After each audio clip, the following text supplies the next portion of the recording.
नमस्कार, मैं ज्योति श्रीवास्तव। आप देख रहे हैं सी न्यूज भारत। वक्त हो चुका है न्यूज बुलेटिन का। इस न्यूज बुलेटिन में बात होगी अहमदाबाद की, जहां बुखारी दादा के निशानों के साथ ढोलका का जुलूस भदियात के लिए रवाना हुआ। आगे बात करेंगे अमरोहा की, जहां 15,000 महीने का लालच देकर नाबालिग से कराया भारी काम, मशीनरी की आग में 80% झुलसा। साथ ही आगे चर्चा होगी बदायूं की, जहां फैजगंज भेटा पुलिस द्वारा अंतर जनपदीय चोर गिरोह के इनामिया अपराधी को पुलिस मुठभेड़ में किया गया गिरफ्तार। ऐसी तमाम खबरों पर विस्तार से करेंगे चर्चा। सांप्रदायिक एकता के प्रतीक और भाल पंथक के आध्यात्मिक गुरु पीर शहीद हजरत महमूद शाह बुखारी दादा के पवित्र निशानों के साथ जुलूस रविवार 28 दिसंबर को सुबह 10:30 बजे ढोलका के पुराने बस स्टैंड के पास स्थित पीर हजरत शाह दादा की दरगाह से भदियात के लिए रवाना हुआ। जुलूस का नेतृत्व मुस्लिम धर्मगुरु सैयद हसनुद्दीन मियां हुसैनी बाबा साहेब एवं दरगाह कमेटी के अध्यक्ष फारूक मियां परमार ने किया। इस अवसर पर भदियात पीर के मुजावर दिलावर बापू निशानों और झंडों के साथ विशेष रूप से उपस्थित रहे। जुलूस के दौरान दिलावर बापू, ढोलका नगर पालिका परिषद Samir bhai Mansuri, Dholka town PI JD Dangarwala को शॉल उड़ाकर सम्मानित किया गया। जुलूस मार्ग में सांप्रदायिक सौहार्द और भाईचारे की अनूठी मिसाल देखने को मिली। हिंदू और मुस्लिम समुदाय के श्रद्धालुओं ने जगह जगह बुखारी दादा के पदचिन्हों का पुष्प वर्षा कर स्वागत किया। भोपाल मस्जिद के पास कांग्रेस नेता अयूब खान पठान, मुनाफ भाई राधनपुरी, विक्रम सिंह वाघेला द्वारा स्वागत किया गया। दोपहर करीब 3 बजे बुखारी दादा के अनुयायी चिकली झील पहुंचे, जहां से जुलूस भदियात के लिए रवाना हुआ। ढोलका से सी न्यूज संवाददाता यूनुस मंसूरी की रिपोर्ट। अमरोहा जनपद के सैदनगली थाना क्षेत्र से एक बेहद गंभीर और संवेदनशील मामला सामने आया है। गांव निवासी नाबालिग को 15,000 रुपए महीना देने का लालच देकर सेवाड़ा निवासी ठेकेदार योगेंद्र सिंह हरियाणा ले गया और फैक्ट्री में काम पर लगा दिया, लेकिन फैक्ट्री में उससे भारी और खतरनाक मशीनों पर काम कराया गया। काम के दौरान मशीनरी में खराबी के चलते अचानक आग भड़क उठी, जिसकी चपेट में आकर नाबालिग बुरी तरह झुलस गया। आग इतनी भयावह थी कि नाबालिग का करीब 80% शरीर जल गया। गंभीर हालत में उसे हरियाणा के हिसार जिले के अस्पताल में भर्ती कराया गया, जहां उसकी स्थिति नाजुक बनी हुई है। मैं आलू खोद रहा था अपने गांव में। मुझ पर ठेकेदार का फ़ोन गया। जोगिंदर ठेकेदार मेरे पड़ोस का ही है, सेवड़े का। उनने कहा काविंदर काम पे आ जा, हिसार चौधरी बास उसका कंपनी है, 15,000 रुपये हैं, खाना खर्चा सब मेरा। मैं नाबालिग हूँ, मैंने कही थी मेरी उम्र 16 साल है, फिर भी बोला उस समय देख लूँगा, तू आ जा। और मैं आ गया। इसलिए मुझसे टायर प्लांट में उनने काम कराया, रोटरी पर, जहाँ की तार जलाए जाते हैं। अब मेरा इलाज वो सही तरीके से नहीं करा रहे। अमरोहा से सी न्यूज संवाददाता पूरन सिंह की रिपोर्ट। थाना फैजगंज भेटा पुलिस ने अंतर जनपदीय चोर गिरोह के 25,000 रुपए के इनामी अपराधी नाशिद को मुठभेड़ के दौरान गिरफ्तार किया। इस कार्यवाही में पुलिस ने अभियुक्त के पास से एक अदद तमंचा, 2 खोखा और एक जिंदा कारतूस बरामद किया। इसके अलावा अभियुक्त के कब्जे से एक हार, एक जोड़ी कान के झुमके, एक अंगूठी और एक ब्रेसलेट भी बरामद हुए। पुलिस अधीक्षक डॉक्टर ब्रजेश कुमार सिंह के निर्देशन में और अपर पुलिस अधीक्षक ग्रामीण हृदेश कठेरिया एवं क्षेत्राधिकारी बिसौली सुनील कुमार के पर्यवेक्षण में थानाध्यक्ष राजकुमार सिंह के नेतृत्व में ये कार्यवाही की गई। घायल अभियुक्त को पुलिस हिरासत में लेकर सीएचसी आसफपुर में भर्ती कराया गया, जहां उसका उपचार चल रहा है। पुलिस ने बताया कि मामले में अग्रिम विधिक कार्यवाही की जा रही है।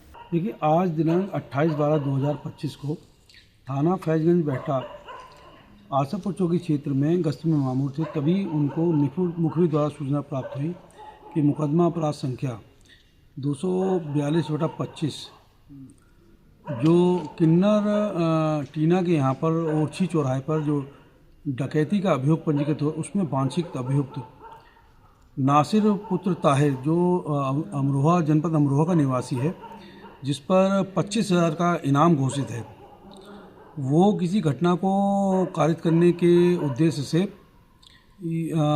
यहाँ पर मौजूद था।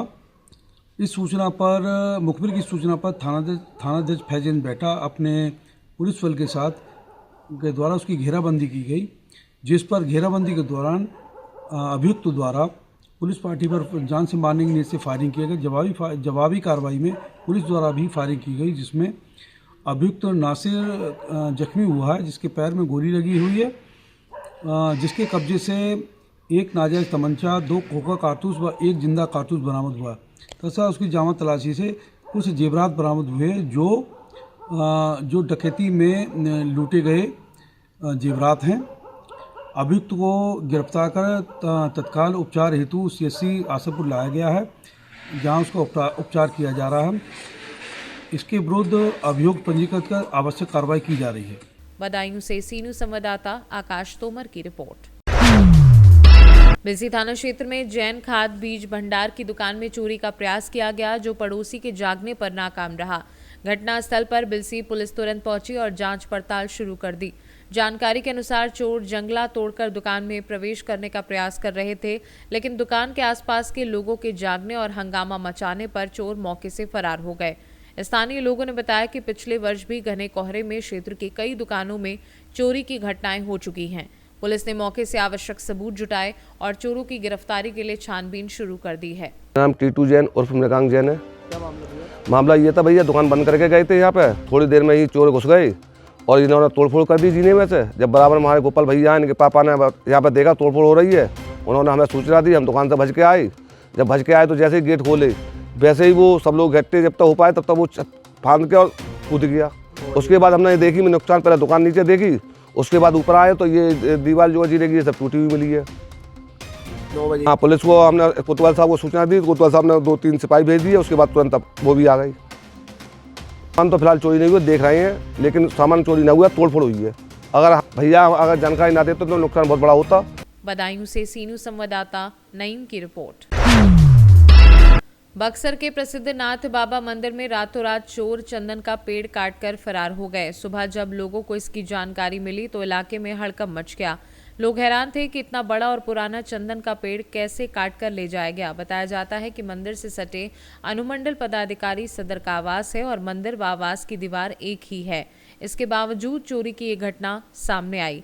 देखते ही देखते ये मामला सोशल मीडिया में वायरल हो गया। सदर विधायक ने बताया कि उनके बड़े भाई मिथिलेश तिवारी, जो बैकुंठपुर के विधायक हैं, बक्सर दौरे पर आए थे और उन्होंने कहा था कि चंदन की लकड़ी वापस ले ली जाएगी। उनके अनुसार 24 घंटे के भीतर अपराधी चंदन की लकड़ी फेंककर फरार हो गए। इस दौरान भाजपा विधायक आनंद मिश्रा ने सांसद सुधाकर सिंह पर भी हमला बोला। उन्होंने कहा कि आरजेडी के शासन के कारण ही उन्हें प्रवासी बनना पड़ेगा, क्योंकि वर्ष 2005 तक राज्य में आरजेडी की सरकार थी। सर, चंदन का जो पेड़ चोरी हुआ था आज बरामद हो गया, क्या कहेंगे सर? ये बहुत अच्छी बात है और कल हमारे मिथिलेश भी अभी आए थे तो उनकी बात में दम था। उन्होंने बोला कि 24 घंटे में तावे में उन्होंने करा दिया। यहाँ बोले, यहाँ भी बोल के करा दिए। इस बात की हमको बहुत खुशी है कि भैया की ताकत हमें बक्सर वालों को भी मिला और उनके कहने से चोरों ने वहाँ पे छोड़ के चले गए। आपको विधायक ने पूर्व IPS कहा नहीं तो ठीक है, लेकिन वो भैया की ताकत है, हम तो यही कहें, हमसे तो ना हो पाया। वो आके बोले तभी ना हुआ भाई। इस बात पे सोचिए, वो आके बोले यहाँ पे तो चोरों को समझ में आया कि अब भैया आ गए हैं, अब तो काम करना पड़ेगा, तो लकड़ी फेंक के चले गए चोर। अच्छा, इसीलिए मिल गया। लगता है क्या कि अभी भी स्वीकार नहीं कर पा रहे आपको लोग? हमको नहीं, हमको स्वीकार नहीं करते तो भैया 28,000-29,000 वोट से आप जिताते। अब और क्या स्वीकार करते हैं? आपके पार्टी के लोग हैं। ऐसी बात नहीं है, मैं मानता हूँ। देखिए, पार्टी ने ही टिकट दिया था, तो ये कौन लोग हैं जो नहीं स्वीकार कर रहे हैं? जब पार्टी ने टिकट दिया, पार्टी ही चुनाव लड़ी, हमारे संगठन चुनाव लड़ा, हमारी क्या हैसियत है? तो डेफिनेटली अच्छा काम हो रहा है। बाकी जो लोग हैं, जिसको भी अपने अपने, देखिए सबके अपनी अपनी क्या इच्छाएं होती हैं, प्रबल इच्छाएं होती हैं जो मरती ही नहीं है, जाती ही नहीं है। तो उसको इच्छाओं को लेकर लोग चलते हैं और अपने अपने लेवल पे प्रयास करते रहते हैं। तो इसमें कुछ बुराई नहीं है। जिसकी जितनी इच्छा होनी चाहिए उसको अपने कार्यान्वित करने के लिए प्रयासरत में रहना चाहिए और उसमें हमारा भी शुभकामना। सांसद सुधाकर सिंह भी बड़े हमलावर है और कह रहे हैं कि तो प्रवासी है। अब देखिए, अब जो कह ले उनको कहने का पूरा हक है। भाई सांसद है ना। रेल बिल की भी बात किए थे, प्रवासी हम वही सोचे। हाँ, बता रहे हैं। हाँ, तो प्रवासी तो उन्हीं के कारण है। ये बताइए, उनकी पार्टी नहीं, अगर ये राजद ने जंगल राज नहीं किया होता तो हम रहते ना यहाँ पे। उन लोगों ने ऐसा नाक में दम कर दिया 2005 तक कि जितने बच्चे हम लोग के जनरेशन के थे उनको बाहर जाना पड़ा।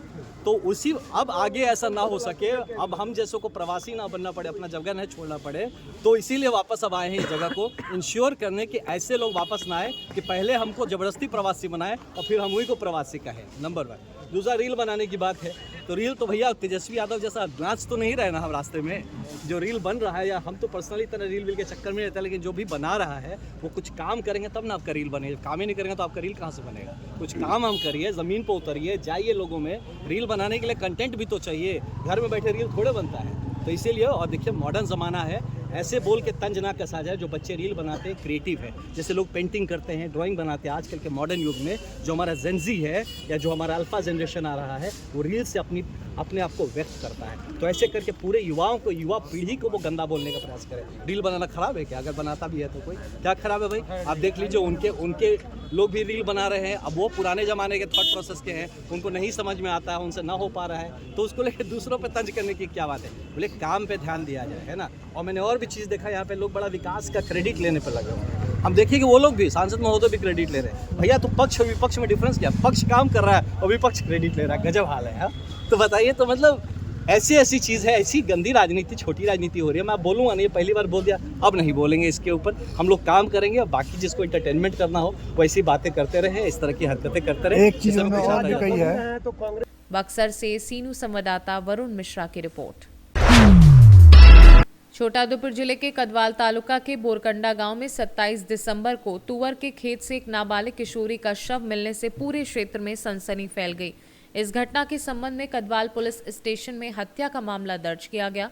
शुरुआत से ही इस गंभीर अपराध का खुलासा करने के लिए वडोदरा रेंज के पुलिस महानिरीक्षक संदीप सिंह और छोटा उदयपुर के पुलिस अधीक्षक इम्तियाज शेख के मार्गदर्शन में लोकल क्राइम ब्रांच और कदवाल पुलिस की संयुक्त टीम ने तुरंत कार्यवाही शुरू की। जांच के दौरान बोरकंडा गांव निवासी प्रकाश भाई हटूभाई राठवा पर संदेह जताया गया और उससे पूछताछ की गई।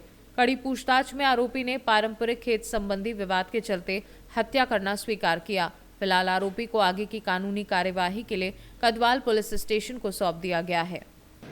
ગઈકાલ તારીખ 27/12/2025ના રોજ કદવાલ પોસ્ટ વિસ્તારના બોરકંડા ગામમાં આવેલ હોડી ફળિયામાં રહેતા વિક્રમભાઈ સતરસિંહભાઈ રાઠવા નામની સગીરભાઈની દીકરી ઉંમર વર્ષ 13ની પોતાના ઘરમાં એકલી હતી। તે દરમિયાન કોઈ અજાણ્યા ઈસમે કોઈ કારણસર કોઈ હથિયારો વડે આ દીકરીને ગળાના ભાગે ઈજા પહોંચાડી તેનું મોત નિપજાવેલ અને તેની લાશ ઘરની બાજુમાં આવેલ ખેતરમાં તુવેરના ખેતરમાં મૂકી લાશને મૂકીને ફરાર થઈ ગયેલ। જે બાબતે કદવાલ પોલીસ સ્ટેશનમાં મરણ જનારના પિતા વિક્રમભાઈ સતરસિંહભાઈ રાઠવાનાએ ફરિયાદ આપતા ભારતીય ન્યાય સંહિતા 2023ની કલમ 103(1) 238 મુજબનો ગુનો રજીસ્ટર કરવામાં આવેલ હતો। આ ગુનાની ગંભીરતાને ધ્યાનમાં રાખી મહેરબાન પોલીસ મહાનિરીક્ષક શ્રી સંદીપ સિંહ સાહેબ તેમજ પોલીસ અધિક્ષક શ્રી ઇમ્તિયાજ શેખ સાહેબ નાઓએ એલસીબી શાખા તથા કદવાલ પોલીસ સ્ટેશનના પોલીસ અધિકારી તથા માણસોને ગુનો ડિટેક્ટ કરવા સંબંધે જરૂરી સૂચનાઓ આપેલ તેમજ જરૂરી માર્ગદર્શન આપેલ। જે અન્વયે પોલીસની અલગ અલગ ટીમો આ ગુનો ડિટેક્ટ કરવા અંગે કામે लागेली। દરમિયાન ટેકનિકલ સોર્સ તેમજ હ્યુમન રિસોર્સ આધારે આ ગુનો આજરોજ ડિટેક્ટ કરવામાં આવેલ છે। આ ગુનામાં આરોપી પ્રકાશભાઈ હટુભાઈ રાઠવા રહે બોરકંડા ગામની સંડોવણી જણાઈ આવેલ છે। આરોપીએ આ ગુનાની કબૂલાત કરેલ છે અને આરોપીએની પૂછપરછમાં તેઓના કુટુંબમાં પારિવારિક ખેતર બાબતની તકરારના કારણે આ ગુનાને અંજામ આપેલ હોવાની કબૂલાત કરેલ છે। આ ગુનાની તપાસ હાલમાં ચાલુ છે। छोटा उदयपुर से सीनू संवाददाता शकील बलोच की रिपोर्ट। चित्रकूट में प्रधानमंत्री नरेंद्र मोदी के मन की बात कार्यक्रम के 129वें एपिसोड को लोगों ने ध्यानपूर्वक सुना। इस एपिसोड में प्रधानमंत्री ने रोबोट और डिजिटल अरेस्ट, बिजली के लिए सोलर ऊर्जा के उपयोग जैसे विभिन्न विषयों पर जानकारी साझा की। कार्यक्रम के माध्यम से लोगों ने कई नई और उपयोगी जानकारियां हासिल की। इस अवसर पर पूर्व सांसद बांदा चित्रकूट भैरव प्रसाद मिश्रा ने कहा कि मन की बात कार्यक्रम ज्ञानवर्धक और प्रेरणाप्रद होता है। वहीं पूर्व जिलाध्यक्ष भाजपा चंद्र प्रकाश खरे ने कहा कि प्रधानमंत्री के मन की बात कार्यक्रम से हमें हर बार नई नई जानकारियां प्राप्त होती हैं। कार्यक्रम के श्रोताओं ने भी अपनी प्रतिक्रिया देते हुए बताया कि वे मन की बात को नियमित रूप से सुनते हैं। ये कार्यक्रम युवाओं के साथ साथ सभी वर्गों के लोगों के लिए ज्ञानवर्धक और प्रेरणादायक है। चित्रकूट से सीनू संवाददाता रोहित कुमार सिंह की रिपोर्ट। रामपुर में महाराजा अग्रसेन जयंती के अवसर पर भव्य शोभा यात्रा बड़े ही धूमधाम और श्रद्धा के साथ निकाली गई। शोभा यात्रा की शुरुआत स्टेट बैंक से हुई, जिसमें अग्रवाल समाज के सैकड़ों लोग शामिल हुए।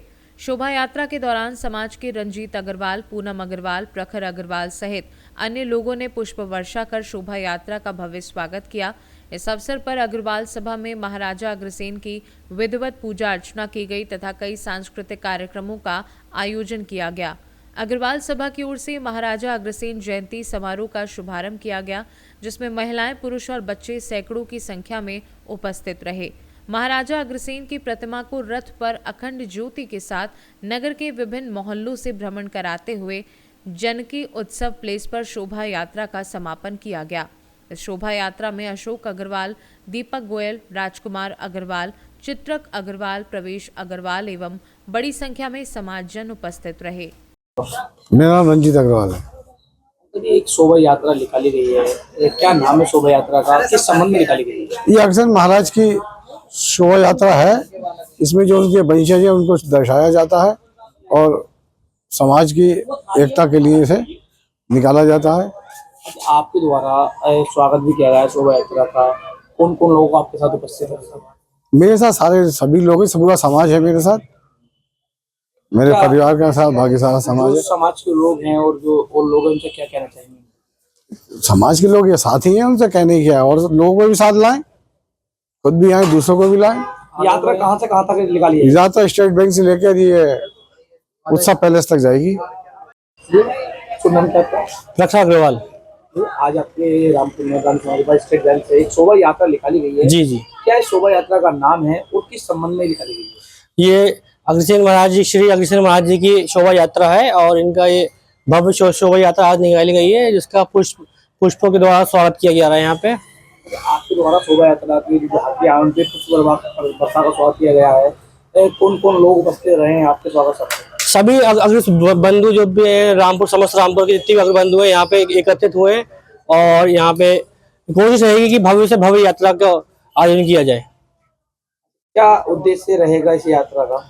जितने भी अपने व्यापारी बंधु हैं, जितने भी इनकी एकता, अग्रवाल समाज को एक करने के लिए एक यात्रा निकाली गई है। जितने भी समाज के जितने भी लोग हैं सब एक होके यहाँ पे, ताकि एकता बनी रहे समाज में। रामपुर से सीनू संवाददाता राजू सिंह राजपूत की रिपोर्ट। मध्य प्रदेश के रीवा जिले के थियोतर तहसील अंतर्गत ग्राम पंचायत गढ़ी में सार्वजनिक वितरण प्रणाली में गंभीर अनियमितता का आरोप सामने आया है, जहां ग्रामीणों का कहना है कि कोटेदार राजेंद्र शर्मा अंगूठा लगवाने के बावजूद पात्र हितग्राहियों को राशन नहीं देते और मांग करने पर महिलाओं व बुजुर्गों को धमकाया जाता है। ग्रामीणों ने इसे गरीबों के अधिकारों का खुला उल्लंघन बताते हुए कोटेदार का कोटा निरस्त करने, खाद्यान्न इंस्पेक्टर की भूमिका की जांच तथा अभद्रता और धमकी के मामले में कार्यवाही की मांग की। साथ ही चेतावनी दी गई कि शीघ्र कार्यवाही न होने पर मामला जिला व संभाग स्तर तक उठाया जाएगा। क्या समस्या आपका? समस्या है कि 3 महीने से गल्ला नहीं दिया है। कहा था कि गल्ला नहीं आवा है, गल्ला हर महीना आवत है। कोटेदार का नाम क्या है? सालू। पूरा राजेंद्र कहाँ है? नाम जो चल रहा है वो बताइए। हाँ, राजेंद्र कहाँ है? हाँ, तो क्या बोलते हो जब गल्ला लगे जाते हैं? वो कहा था कि गल्ला नहीं आवा, गल्ला न दे भाई। और 3-3, 4-4 महीना गल्ला नहीं देता है। हाँ, OTP से कटवाते हो रसीद क्या अंगूठा लगवाते हैं? अंगूठा लगवा लेते। अंगूठा कितने बार लगाते हैं आप? एक।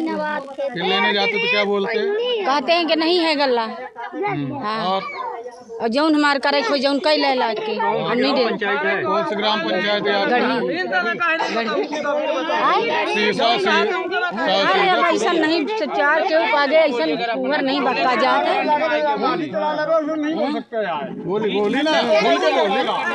वही तरह तो बोली थी। दुर्गावती कुशवाहा। क्या नाम है आपका? मेरा नाम है दुर्गा कुशवाहा। आप कहाँ से हो? हम गढ़ी से। हाँ, क्या समस्या है? समस्या यह है साहब कि हम गल्ला 3 महीना से आवा हवा और गल्ला तो उन्हें मिला नहीं। हर महीना आवा था, फिंगर लगवा ले और फिर जब जाए तो कहा था कि जाऊँ खड़े हो जाओ खा ले। कौन बोलता है ऐसे? बोलता है राजेंद्र वर्मा, उसका कौन है सालू। ये दोनों कौन है? दोनों उस बाप बेटवा दोनों सालू। वो बेटवा बोलता है क्या? कोटेदार होकर बेटवा बोला था। अच्छा, हाँ बोलिए, आप नाम बताइए। प्रेम कली। क्या समस्या है? समस्या ये साहब कि गल्ला नहीं दे रहा है और का 3-4 महीना गल्ला रोक ले था। अगा का तब एउठा हर महीना लगवा ले था। अच्छा, गल्ला नहीं दे रहा है। हर महीना लगवा ले तो साहब गल्ला नहीं दे का कहता जब जाए कोटा में तो गाड़ी गुप्ता दे तो कहता मार काव खा ले। कोटेदार बोलता है। रीवा से सीनू संवाददाता अर्जुन तिवारी की रिपोर्ट।